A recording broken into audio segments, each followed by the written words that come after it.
வணக்கம். இந்த வீடியோவில் நம்ம என்ன பார்க்க போகிறோம் அப்படின்னா, ஒரு சப்ஸ்கிரைபர் கேட்டிருந்தார். அதாவது வேல்யூ இன்வெஸ்டர் ஆகணும் அப்படின்னா என்னென்ன புக்கு படிக்கணும் அப்படின்னு கேட்டிருந்தார். ஓகேங்களா. ஃபஸ்ட்டு ஒரு வேல்யூ இன்வெஸ்டர் ஆகணும் அப்படின்னா, அதாவது இன்வெஸ்டர் ஆகணும் அப்படிங்கிறத விட ஒரு நல்ல ஸ்டாக்கை தேர்ந்தெடுத்து இன்வெஸ்ட் பண்ண தெரியணும் அப்படின்னா என்னென்ன புத்தகத்தை படிக்கணும் அப்படிங்கிறத விட ஆரம்பத்துலேருந்து என்னென்ன செய்யணும் அப்படிங்கிறத பற்றி தான் ஒரு சீரீஸை நம்ம ஒரு 10 வீடியோ அப்லோட் பண்ணலாம்னு இருக்கிறேன்.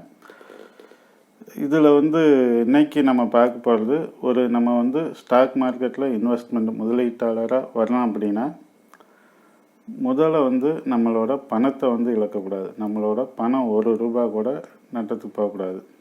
ஏன்னா இதுதான் வாரன் பஃபட்டோட ஃபஸ்ட்டு ரூலே இதுதான், நெவர் லூஸ் மணி. ஓகேங்களா. ரெண்டாவது ரூல் என்ன அப்படின்னா, இந்த ஃபஸ்ட்டு ரூலை மறக்கக்கூடாது. ஓகேங்களா. நீங்கள் பணக்காரர் ஆகணும் அப்படின்னாவே இந்த பணத்தை மார்க்கெட்டில் இழக்கவே கூடாது. ஓகேங்களா. இப்போ வாரன் பஃபட் மட்டும் சொல்கிறேன்னு எதுக்கு உதாரணமாக சொல்கிறேன் அப்படின்னா, இந்த உலகத்தில் டாப் 10 பணக்காரர்கள் அப்படின்னு பட்டியல் எடுத்தோம் அப்படின்னா வாரன் பஃபட் எப்போதுமே இந்த 10 இடத்துக்குள்ளே இருந்துட்டு இருக்கிறார். லாஸ்ட் ஒரு 20-30 வருஷமாக. இந்த 10 பேர் வராங்க அப்படின்னா அந்த பட்டியல் உள்ள எல்லாருமே பார்த்தீங்க அப்படின்னா ஒரு தனியாக இப்போ பில்கேட்ஸ் பார்த்தீங்க அப்படின்னா அவர் ஒரு மைக்ரோசாஃப்ட் அப்படிங்கிற ஒரு நிறுவனத்தை ஓப்பன் பண்ணிக்கிறாரு. மற்றவங்க பார்த்தீங்க அப்படின்னா ஏதாவது ஒரு பெரிய ஒரு தொழில் நிறுவனங்களை நடத்திட்டு இருப்பாங்க. அவங்க தான் இந்த பட்டியலில் இருப்பாங்க. ஆனால் இந்த ஸ்டாக் அதாவது பங்கு சந்தையில் முதலீட்டு மூலமாக ஒரு டாப் 10 பணக்காரர் பட்டியலில் உலகத்திலே வரவர் யார் அப்படின்னு பார்த்தோம்னா இந்த வாரன் பஃபட் தான். ஓகேங்களா. அதுக்கடுத்து பார்த்தீங்க அப்படின்னா இப்போ உள்ள பெரிய பணக்காரர்கள்லாம் அவங்களுடைய பெரும்பாலான பணத்தை சொந்த நிறுவனமே இருந்தாலும் அவங்களுடைய பணத்தை வேறு நிறுவனங்களையும் முதலீடு செஞ்சு அவங்க டைவர்சிஃபை பண்ணிக்கிறாங்க. இப்போ பில்கேட்ஸே பார்த்தீங்க அப்படின்னா மைக்ரோசாஃப்ட் கம்பெனியில் அவரோட ஷேர் ஹோல்டிங் ரொம்ப குறைவாக தான் இருக்குது. மற்ற பணத்தெல்லாம் எடுத்து மற்ற நிறுவனங்களில் பங்குச்சந்தையில் தான் முதலீடு பண்ணியிருக்கிறாங்க. ஓகேங்களா. இந்த மாதிரி பெரிய முதலீட்டாளர்கள் அனைவரும், பெரிய பணக்காரர்கள் அனைவருமே இந்த பங்கு சந்தையில் முதலீடு பண்ணியிருக்கிறாங்க. ஓகேங்களா. இந்த மாதிரி இந்த ஒரு ₹1000 இருந்தாலும் கூட நம்ம பங்கு சந்தையில் முதலீடு பண்ண முடியும். முதலீடு செஞ்சால் நம்மளால் பங்கு சந்தையிலேருந்து பணம் சம்பாதிக்க முடியும். ஒரு பங்கு சந்தையில் பணம் சம்பாதிக்கணும் அப்படின்னா பெரிய ஒரு பணக்காரர்கள் மட்டும் சம்பாதிக்கக்கூடிய இடம் இல்லை. பங்கு சந்தை அங்கே பணம் சம்பாதிக்கிறதுக்கு ஒரே ஒரு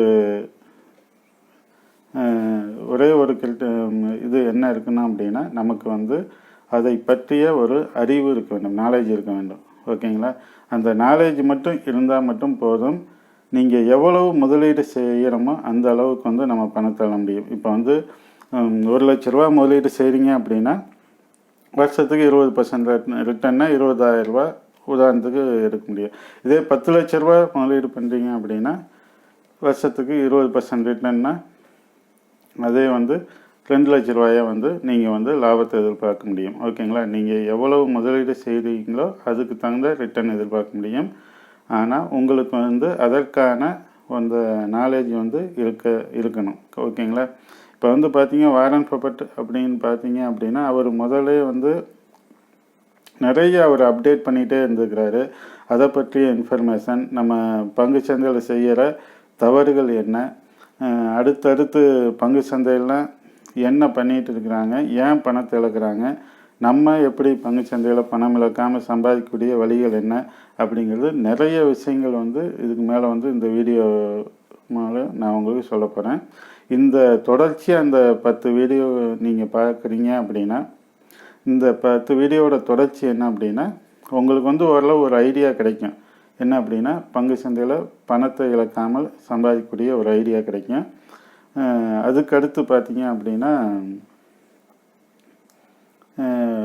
ஒரு இன்டெப்த்தாக நம்ம வீடியோ நிறைய இருந்தாலும் வந்து இதை செய்யலாம், எங்கெங்கே உங்களுக்கு வேணால் சோர்ஸ், அதாவது நாலேஜ் வந்து எங்கெங்கே எடுத்துக்கலாம், எப்படியெல்லாம் வந்து நான் எப்படி டெவலப் பண்ணேன், என்னோடய நாலேஜை வந்து எப்படி டெவலப் பண்ணேன், நான் வந்து ஒரு ஸ்டாக் செலக்ட் பண்ணோம்னா எவ்வளோ கஷ்டப்பட்டேன் என்னங்கிறதெல்லாம் அப்போக்கப்போ சொல்கிறேன். அது வந்து உங்களுக்கு ஒரு நல்ல ஒரு உங்களுக்கு ஒரு கைடாக இருக்குது. நீங்கள் வந்து புதுசாக இருக்கிறவங்க இல்லை வந்து ஏற்கனவே இருக்கிறவங்க எங்கே வந்து நம்ம நாலேஜ் எடுக்க முடியும் அப்படிங்கிறத சொல்கிறேன். எந்தெந்த புத்தகம் படிக்கலாம், எப்படி வந்து நம்ம நாலேஜ் டெவலப் பண்ணுறது அப்படிங்கிறத பற்றியும் அடுத்த வர வீடியோலாம் சொல்கிறேன்.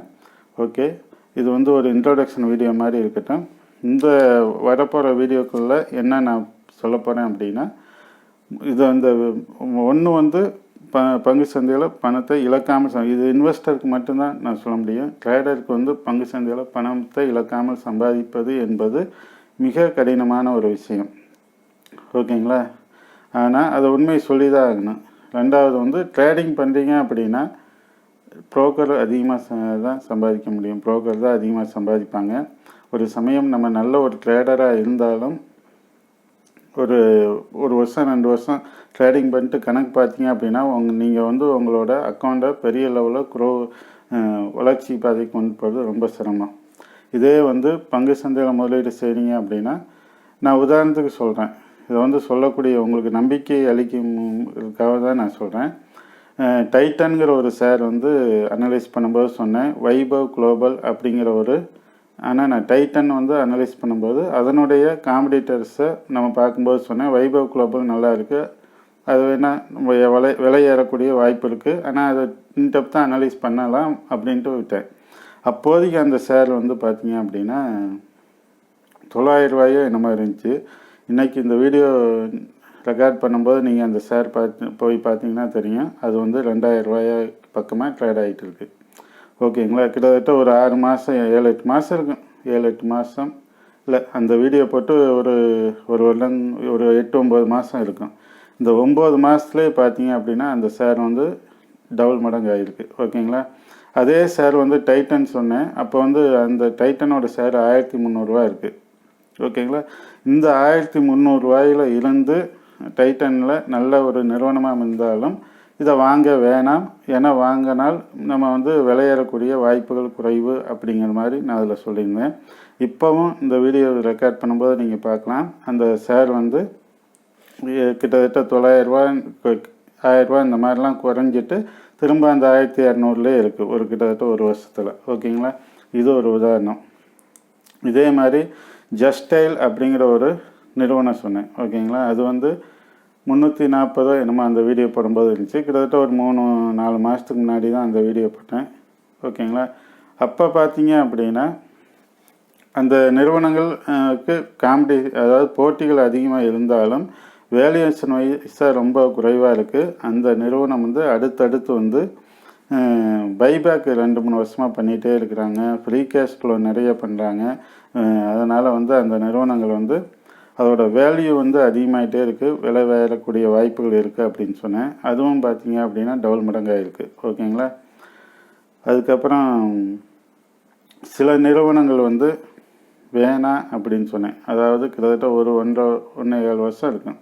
டாடா மோட்டார்ஸ் வந்து பார்த்தீங்க அப்படின்னா 1.5-1 வருஷம் இருக்கும். 250 ரூபா இந்த மாதிரி ரேஞ்சில் இருந்துச்சு. நான் அப்போ வீடியோ போடும்போது சொன்னேன், டாடா மோட்டார்ஸ் வந்து 100 ரூபாய்க்கு கீழே போகும் அப்படின்னு சொன்னேன். கிட்டத்தட்ட 60 ரூபாய்க்கு வந்து வந்தது. ஓகேங்களா? 60 ரூபாய்க்கு வந்து இப்போ வந்து 100-130க்கு மேலே வந்து கீழே வந்துட்டு மேலே போயிருக்கு. இப்போ டாடா மோட்டார்ஸோட அதனுடைய சூழ்நிலைகள் அதனுடைய இதெல்லாம் மாறிடுச்சு. ஃபண்டமெண்டல் அனாலிசிங்கிறது அப்போக்கப்போ அப்டேட் பண்ணிகிட்டே இருக்கணும். ஓகேங்களா? நான் அப்போ சொன்ன விஷயங்களுக்கும் இப்போ சொன்ன விஷயங்களுக்கும் மாறி இருக்கு. அதே மாதிரி நான் இதுக்கு முன்னாடி சொன்ன எல்லா ஸ்டாக்குகளும் இப்போ நிலவரம் என்ன, இப்போ அதனுடைய ஏர்னிங் என்ன, அதனுடைய தகவல்கள், அந்த நிறுவனத்தை பற்றிய தகவல்கள் என்ன அப்படிங்கிறதெல்லாம் பார்க்கணும். ஓகேங்களா? இந்த மாதிரி வந்து நீங்களும் கண்டிப்பாக ஒரு நல்ல ஒரு ஸ்டாக்கை வந்து செலக்ட் பண்ண முடியும்.